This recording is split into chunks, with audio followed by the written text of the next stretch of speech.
I feel like this would be a good entry point because I feel like I do have a list of things that I want to discuss with you, apps. I didn't send them to you, I guess, because I didn't want it to feel too scripted. That's okay. Yep. But I feel like this would be a great place to start with the JID album. Yes, And if that's yes. okay with you guys, oh, hold on, say something, DJ. Yeah, yeah. I mean, the reaction just dropped. Hold on. Just finished, man. What happened? You can't hear me? Yeah, I did something bad. My fault. We good. Oh, okay. Okay, shout out to Unapologetic. Absa is glowing. Ooh. Yeah, I do want to talk about this JID the JID album. Let me pull that back up so they'll know what they're seeing when they come in. Shout out to Doc Chaos. He said after re-listening to JID's album, I give it an 8.25 out of 10. I don't have a numerical rating. Hell no, I don't. Early. Yeah. But as far as initial reaction to it, how were you feeling about the album after listening to it, Absa? I gave it a 4 out of 5 stars. I was completely beside myself. I listened to it for 3.5 hours when it came out. I burned out my headphones the night it came out.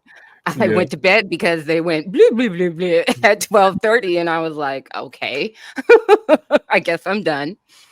Man, I wrestled with, because I've never given an album any kind of ranking before like that. And I wrestled with 3.5, 4. How much do I want to let the things that I don't like influence how I feel about this album that are typically pet peeves of mine that would stop me from listening to music? And I just skip those. I just let those go. I just, tap forward 20 seconds and really let it go. I decided to give it a 4.5, 4 out of 5, which I think is really high for my standard. Because I think he delivered and then some. I think he curated 15 banger tracks. I said that I think there is something nearly perfect about every single track, which is not the same thing as every single track is perfect. There could be 30 seconds within a track that is perfect. It could be 3 minutes out of 3:34 that's perfect. But there's something in every song that's either good, great, close to perfect, or perfect. Yeah. And there's stuff that is kind of juvenile, kind of like, okay, come on, bro, come on. Or why did you interrupt that? It was cooking, it was a vibe, it was I feel a disruption that doesn't highlight, what it is that we're listening to. And I love the versatility of it. Yes. I think that's another reason why I gave it such a high ranking. I think that, and I don't compare album to album, but I do compare kind of energy to energy, and Let God Sort Them Out. We about to be having a real conversation if I'm listening to anything off of that. Okay. I ain't come to play. I ain't got time for nonsense. I'm coming with a real specific energy. And I can get some of that off of God Does Like Ugly, but I can get a lot more than that. When you're going from stanky face to freaky face, listening to the same album and then everything in between, I think that's a beautiful experience. I think it highlights his skill and ability, and it shows that he is really starting to use his voice as an instrument and as a character. Yep.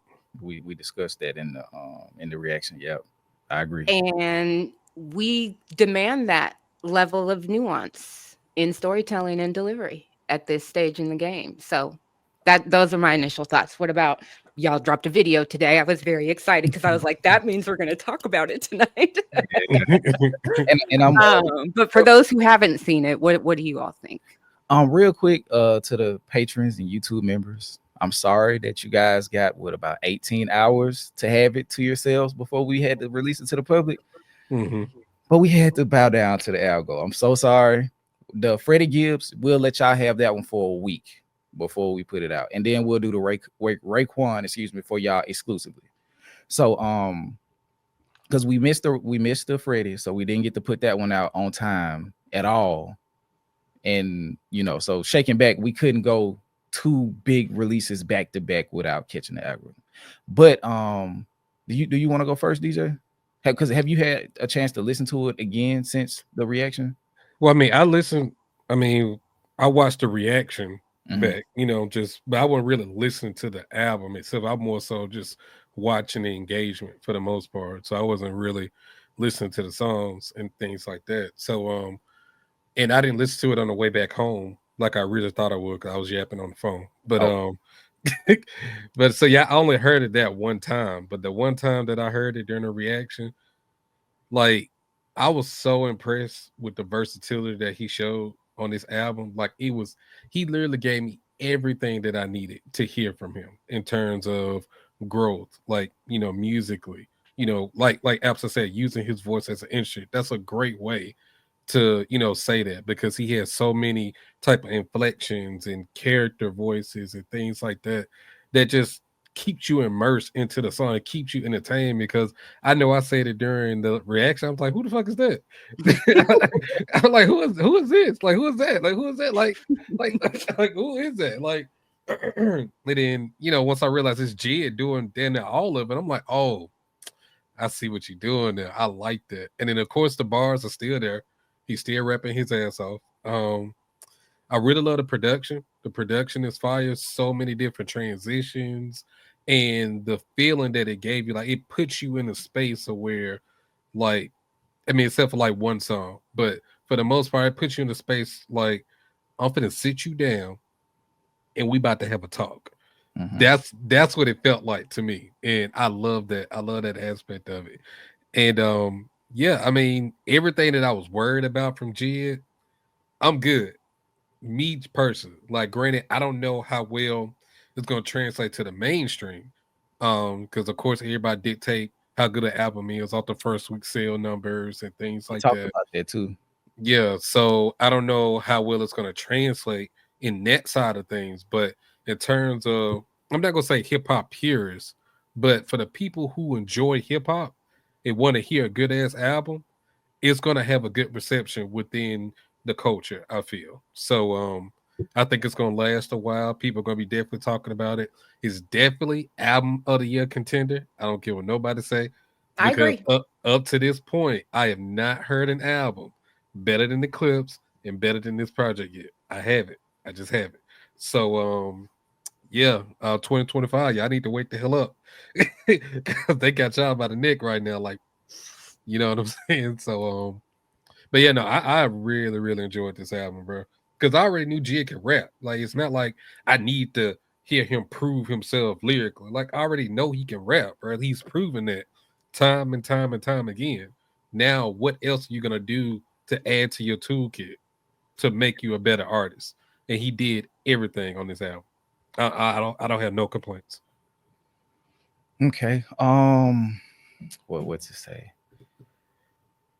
Off one listen. Yeah, it's tough off one listen, Yeah. dog. There's a certain level of completion that I feel with this album. Um, Mhm.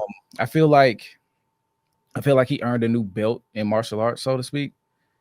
So when I listened to the Forever Story, because I listened to it maybe 3 weeks ago, because I was something happened and I was like, "Ooh, I'm ready for the JID album." And so I played that and I was like, "This album is really fucking good." But I think one thing that stuck out to me about that album was also it just sound like, yeah, it just sound 28. He sound 27. Like he sounds young. It sounds like he sound like a prodigy still. Yeah. He sounds like a very high level child prodigy. But with this album, he sounds more like an adult. And that was a thing that I was even able to pick up from how like cohesive the music sounded, like how he presented himself on a bunch of these different songs, like how he even was able to eloquently present himself as a crusader, like as a not I want to say religious, but like as a crusader for Christ in the mission that he's trying to do. Like he understands that he's, especially due to the relationship that he has with his family that he discussed on the Forever Story in some detail, but more on this one. Like he's fighting a battle between JID and Destin and how his family views JID. Even though JID is making a way for the family, they still see the path that he's taking as something that's quite problematic given how they came up or how they raised or what the family is instilled in them as far as their ties to religion. And I think he did a fantastic job in kind of illustrating, hey man, you got to meet them where you at, and sometimes meet them where they're at. And also that was exactly what, not to compare him to Jesus, but that's exactly what Jesus was doing. Like Jesus wasn't sitting down with the monks talking about who got the best bars about understanding existence. Like he went like, yeah, y'all remember when Pops built the world in 6 days and rested on the 7th? No, he was hanging out with the people that most people who cling to religious doctrine the most will see these people and turn their nose up at, because he understands grace. He understands mercy, and that every experience is a step in the direction of understanding the complete human experience. And that's where the title God Does Like Ugly comes from. So when you got so turned off on the first song and you was like, what the fuck is he talking about? Like, it wasn't that the ugliness was based in like attraction. It's like, bro, we're all like, if we really have a conversation, bro, we all ugly. Like we all fall short of the image that God is painted for each of us. So in that sense, we're all ugly. And Jalopy said this, and I want to give him credit for this. He was like, if God didn't like ugly, well, he didn't say this, but if God didn't like ugly, bro, he won't fuck with none of us, bro. Yeah. He won't fuck with none of us. But like the God Does Like Ugly speaks to the level of grace that he gives us every single day. And that if we repent and acknowledge him, like a multitude of sins will be washed away. You know what I'm saying? And the power of the crucifixion takes effect in reference to our soul. So like, and then listening to that and watching as he continues to plant these bigger seeds in the album than what he did on the Forever Story just speaks loudly to me. So all of that comes together, and it just like, this a grown-up album from a super talented MC, man. From a super talented MC. So as time passes, maybe we'll do a album breakdown, maybe not. I would love to. Yeah, I would love to, bro. Like, it's so many gems I feel so we missed, and I know it's bars that I miss like in the moment. Like, I would love just to go back and review and break down, but of course, like I said, depending on the timing and everything is scheduling, you know, we'll try our best to make it happen. But you know, as of right now, you know, we got stuff we got to do. But you know, in closing, I think the album is really good. I think the album has a lot of staying power. I think the production was strong. Yeah, man, I just feel like this is the first like fully matured offering from JID. Like Absa said, there may be some segments in there that could have been tightened a little more, but I don't expect for an album to just be perfect. Like I'm appreciative in the moments that they are. Yeah. But as far as just the offering of music, bro, it's really fucking good. It's really good. And the mark that he set with the Forever Story to meet and or exceed that was all I was really asking for. Yes. And he definitely did that. Our first listen, I Absolutely. like it better than Forever Story. Forever Story. Yeah, without question. Without question. But okay, I think the next question is like going off of that. Now that we've heard it, how mad are we about the rollout? Oh, I'm pissed, bro. I ain't gonna lie to you, bro. Livid. Like everything that I've been saying about Dreamville, if anything, you further submitted my point by not cultivating and developing your artist properly, bro. If y'all knew for a fact y'all was sitting on that shit, bro, ain't no way y'all sit up here and just let this shit just slow roll out and it just dropped and everybody just no, bro. This supposed to been like a celebration, a big lead up. Like I don't care what nobody say. People say we've been gassing this shit, but the clips roll out for Let God Sort Them Out was damn near perfect. That's how you do it, bro. And that shit was not done for JID's project. I don't care about the dollar in the dream shit.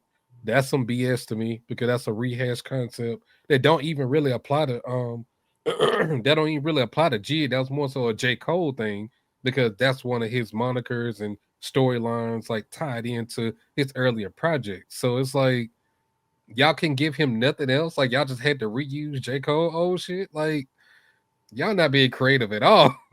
Like I thought it was Dreamville, the state of dreams. Like what's going on, bro? Like Yeah, y'all stagnant. The one thing that I did see that pissed me off a lot was the thing with the dude. It looked like he was in like kind of like a Central Park type space where he was like biting off of the monologue that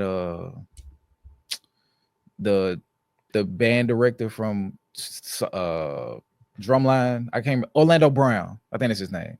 He was in American Gods and he did this extremely powerful monologue in American Gods and it went viral. So much so it made me watch like the first season of the show, but that's beside the point. They bit that. And the person that they got to do it didn't do it well. It was just like y'all wasted a great opportunity. Like I'm looking at it also from the perspective like, bro, why wasn't somebody doing this shit in Atlanta? Like this should have been a thing.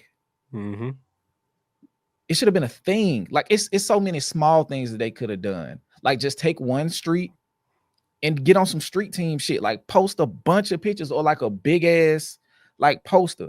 God does like ugly.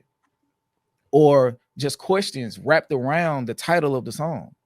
Like, does God like ugly? Like just a whole bunch of different things. And then the fact that it was dropped on August the 8th. And then you look at that with the numerology or just how 8/8 is with the 808. And being that Atlanta is like the home of the 808 in current music, that could have been a thing. Oh, damn, Skip, you smart. I've talked about this a bunch of times in the chat. Like, bro, it's so much he could have did with 808s. Yeah. Like, why the fuck was the first interview with JID related to the album? Why did that come out yesterday? The day it dropped. Like, come on, dog. And it's clear that the guy had the album for a while. So this could have came out at the beginning of the week. It should have been an interview a day, Monday, Tuesday, Wednesday, Thursday. Then you could drop the Complex on Friday. That way it drums up excitement. But they whole grassroots shit, like Cole isn't acknowledging the power of the blog era. Like it wasn't just like you said the Dollar in the Dream shit and then it took off. You had a bunch of people pushing you, bro. Like the blog era was so important. So if you were going to tap into blog era tactics, you also should have used blog era mechanisms. You feel what I'm saying? Like the Joe Budden shit was, if I'm not mistaken, that's behind a paywall. Like the level of accessibility, like that shit does feel intentional. And JID said something. I'm gonna play it in a minute. Once we all discuss how we felt about the rollout or lack thereof, but man, this shit making me mad. I'm sorry. I just lost my whole train of thought. But why the fuck? Like, I get the Dollar in the Dream. Like JID said it himself in the Complex. He was like, he didn't realize, like that gave him a cheaper, it gave him an ability to in real time check the demographics and the growth of venues. So I think that's what they used it for, to scale what they could do tour wise or what to expect in certain markets. Because I think that's what they did. They probably went to his biggest markets with the Dollar in the Dream to see, okay, what kind of, like when we come back for the tour, what kind of venues can we access? Because now he said he thinks he can get 10,000 in certain areas. And I think that's analytical research that came back from the Dollar in the Dream. But it's like, if you're going to put that much intention in putting asses in seats, why not use that same intention to make sure that new people are aware of your content. Mhm. If you're trying to be the person that you've been marketed to be for the last 7 years, the next whatever. Mhm. You feel what I'm saying? Like it does the rollout did a disservice to the music. So he's going to have to go on a Dolce level post-release rollout. And that's the thing I was wanted to talk to you about too, DJ. They do also call like everything that happens post-release, that's rollout as well. Okay. Like so the rollout is just a campaign that you go on until you put the album down. All of that is considered rollout. So it's either rollout or damn, it's promo. hold on. Damn, I'm fucking up. My bad. What you were saying? What you were saying, Elsa? My bad. It's either rollout or it's promo Mhm. until you put the album to bed. Yeah. And at one point this week, he tweeted that he's going on, world tour. So in terms of how you figure out where you're going to sell tickets, scaling local shows in markets that are favorable to you, to who can you anticipate coming on a world tour, those things do not necessarily absolutely correlate. They don't make sense. There are better ways to do it. Right. And I think one of the things that is frustrating is that most of us know an artist in our backyard. Doesn't necessarily mean personally, know of or know an artist in our backyard who is fire and has $50 and a dream and a standard for how they present themselves, the impression that they want to make, the audience and the relationship they want to cultivate, and they do it better than this. Yep. They do it better than this. So this feels, the problem is that this can't be spun into oh, we wanted to get you all kind of aggravated because then that put eyes on the project more because you're here talking about it. No, what you're actually doing is you've insulted our intelligence as the consumer. That is the conversation that we are having, again, because we know somebody in our backyard who's hella talented, who has $50 and a dream and a standard and can pull off amazing feats of shows, promo, events, pop-ups that then travel. Yeah. Because they set a standard and you see it. They then turn that into something else and turn that into something else to begin to really raise awareness and excitement. And that is part of what you follow to figure out, okay, where are we going physically across the country and around the world? So this is the problem, is that it's not gimmicky. It's half-assed. And it has insulted our intelligence and our expectation. And the thing that people need to understand is that the Clips rollout is not some new thing. Right. It's what you call an industry standard. We just don't get it. We don't usually receive that because corporations determine whether or not our audience and our artists are worth that level of investment. That's the difference. And that's why it feels insulting, because you are saying to us Black people who are trying to support this young Black artist here, young-ish Black artist here, that we are not worth the investment of being reached.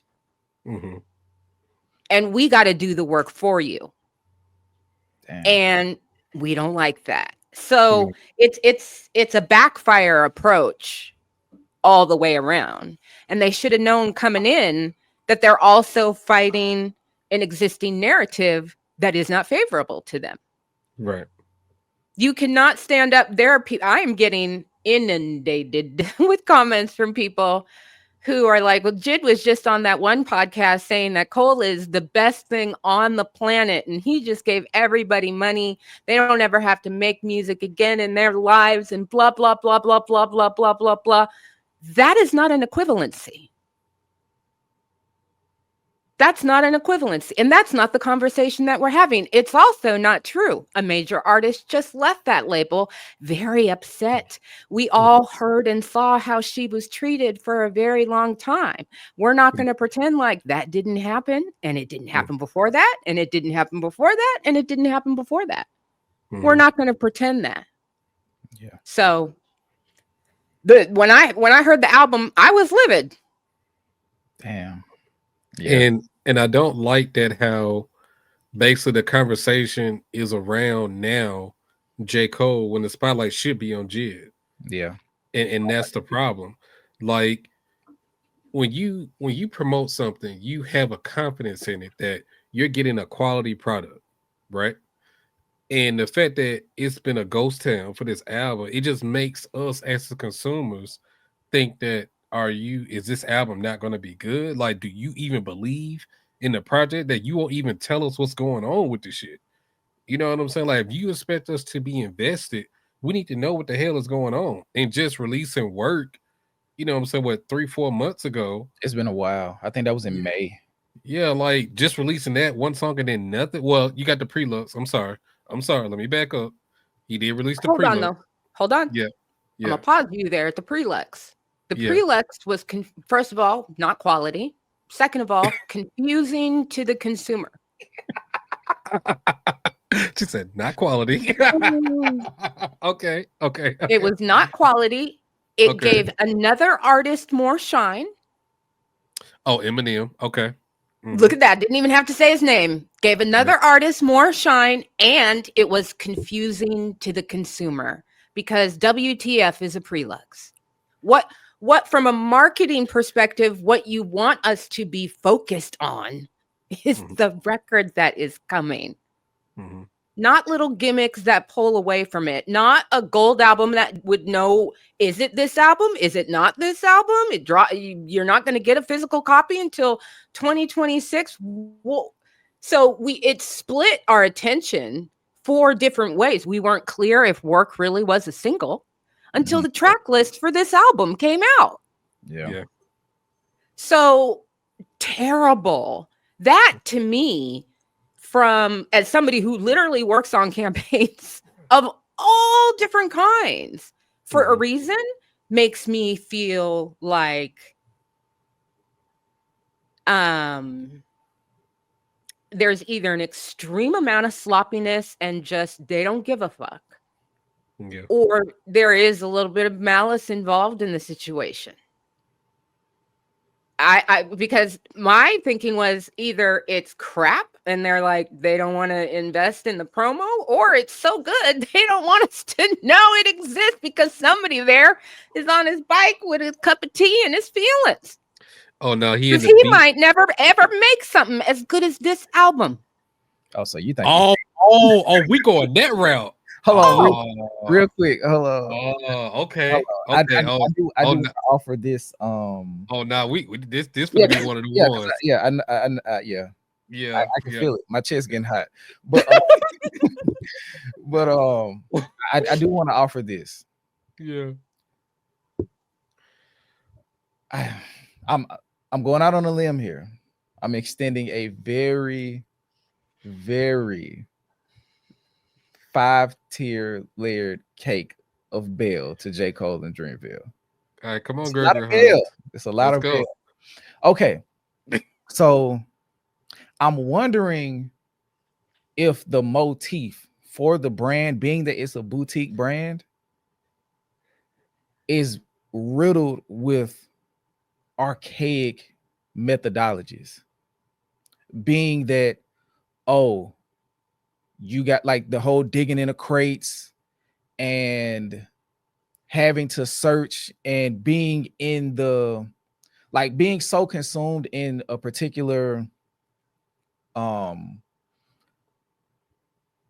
into hip hop to a point where you're willing to go find it. And I think that can be that No, that's not why. Real quick. I'm giving bail. Yeah. So, Yes, so yes. Okay. All right. Okay. Yeah, Okay. I'm about to skip because I ain't rocking with this either. But go ahead. wait. Go ahead. Go. Okay. I'm thawing the meat out. I can't just put it in the crock, but I got to thaw it out real quick. Okay, Yeah. so the reason that I'm thinking this is because of the Dollar in the Dream, the whole aesthetic of it. Mhm. You have to find the location. So I think they're leaning on this, like the old school. Oh, I'm going to the record store. I don't know what I'm gonna find until I get there. So the whole aspect of being on the search, or kind of looking at like, oh, I fuck with MF Doom. So like the whole mystery behind it, the mystique, the nostalgia, the prestige of something having to be attained, kind of akin to the route that what's his I name? need a pen so I can make notes on what I'm gonna say. To Live probably and Most Def are taking. Like, hey, we premiered this album at an art studio because we're viewing this as high art. So we're going to premiere it in a place that speaks to that aesthetic. And while I'm in, like I say, it's archaic and it's not translating the way that it should to a mass populace. And this is the big part of the top of the cake. What if that's not the goal? What if the goal is to transform the fan base into the goal is to convert the entire fan base into a level of consumer that is willing to dive into whatever and however I present it. So I don't have to play the games that exist in the system as it's currently constructed. You feel what I'm saying? So if I put the album out, well, I put the vinyl up, nobody knows what it is. The people who are just the hip hop, those super duper hip hop fans, they gonna buy it just because of the intrigue.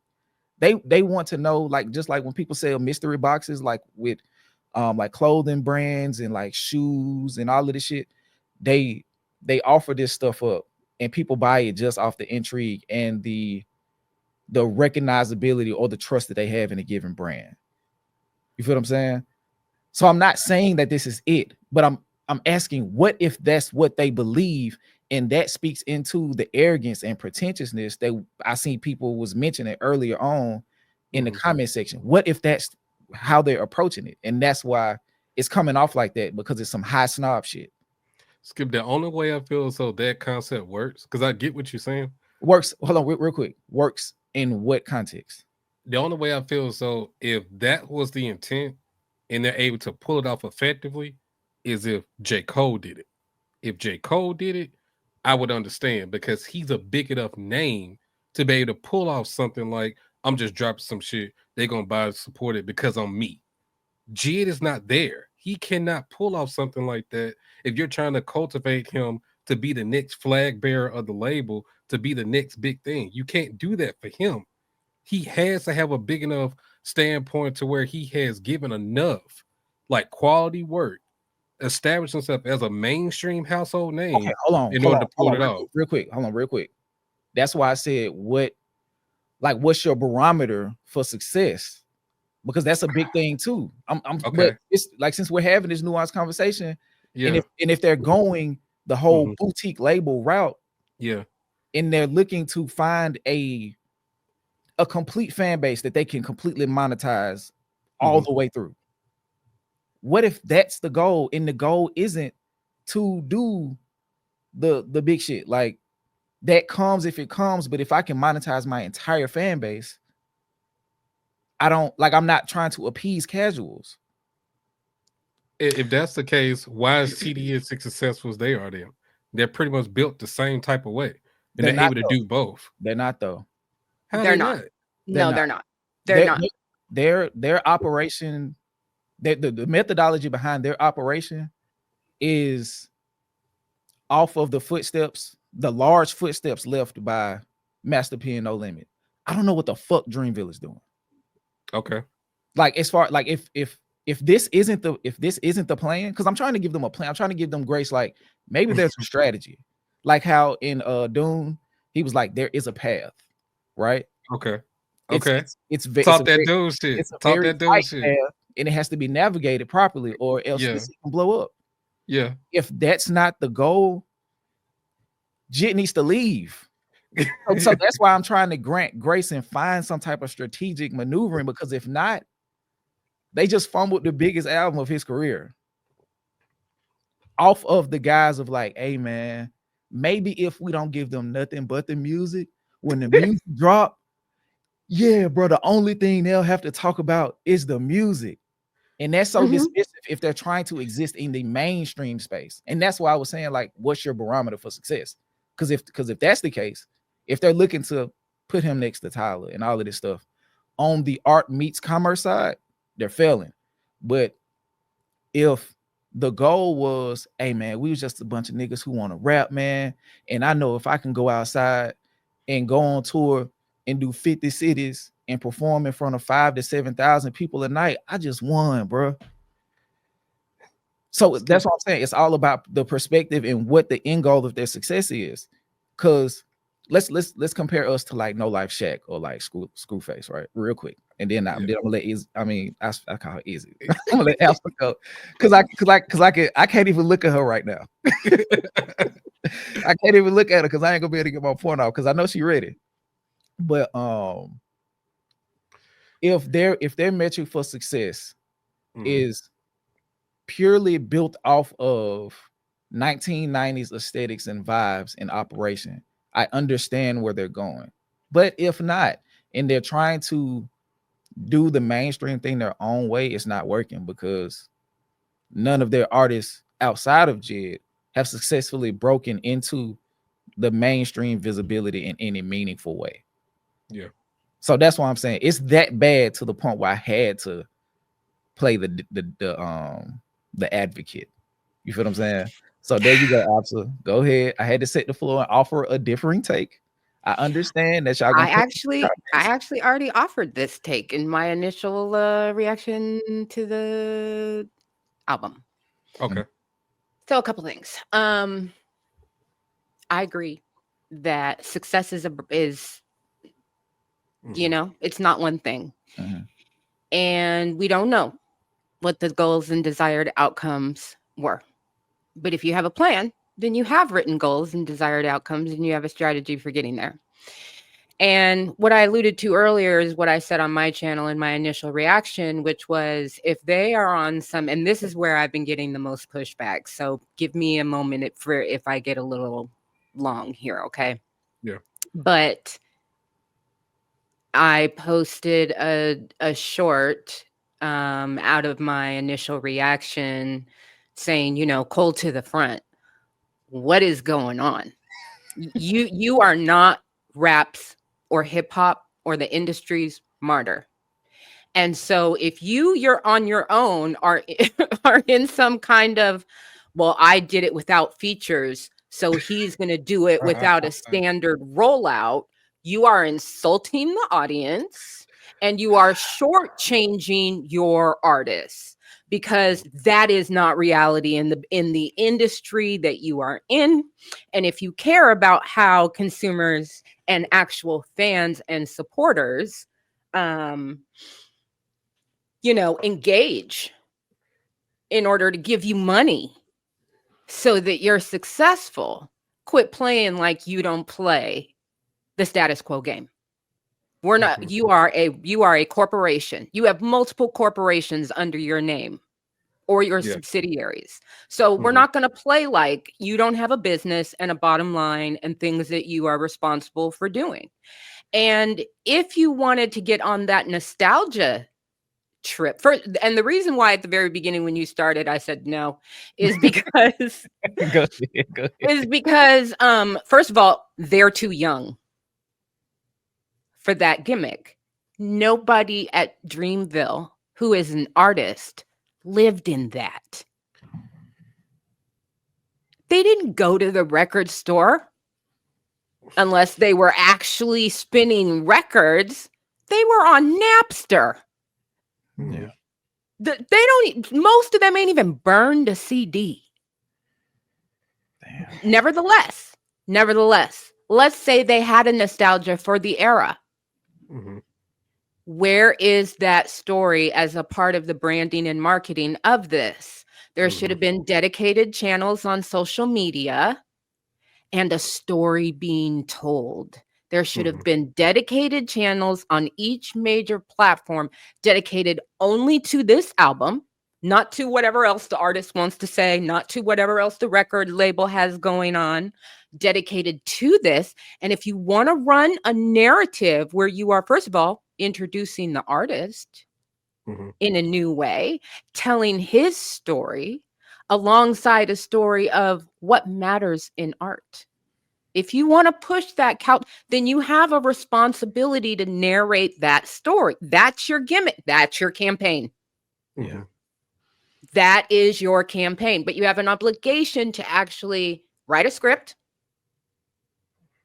And that becomes the narration of the campaign. If you want to kind of give people a different perspective, you can do that.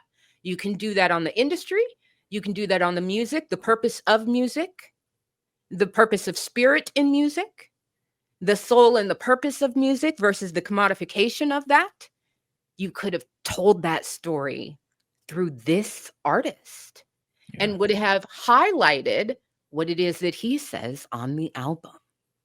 And therefore, you would have really helped us understand what is his persona. Because that is another thing that people are trying to figure out is, who is this man? Who is he now? Who is he at, how old is he, 34? Yeah, something like that. Yeah. Who is he at 34 versus 28? The audience wants to know. And he's more accessible to more people at 34 than he was at 28. So they're meeting him for the first time. It's just missed opportunity after missed opportunity after missed opportunity. But again, if that was going to be their narrative, they could have done that.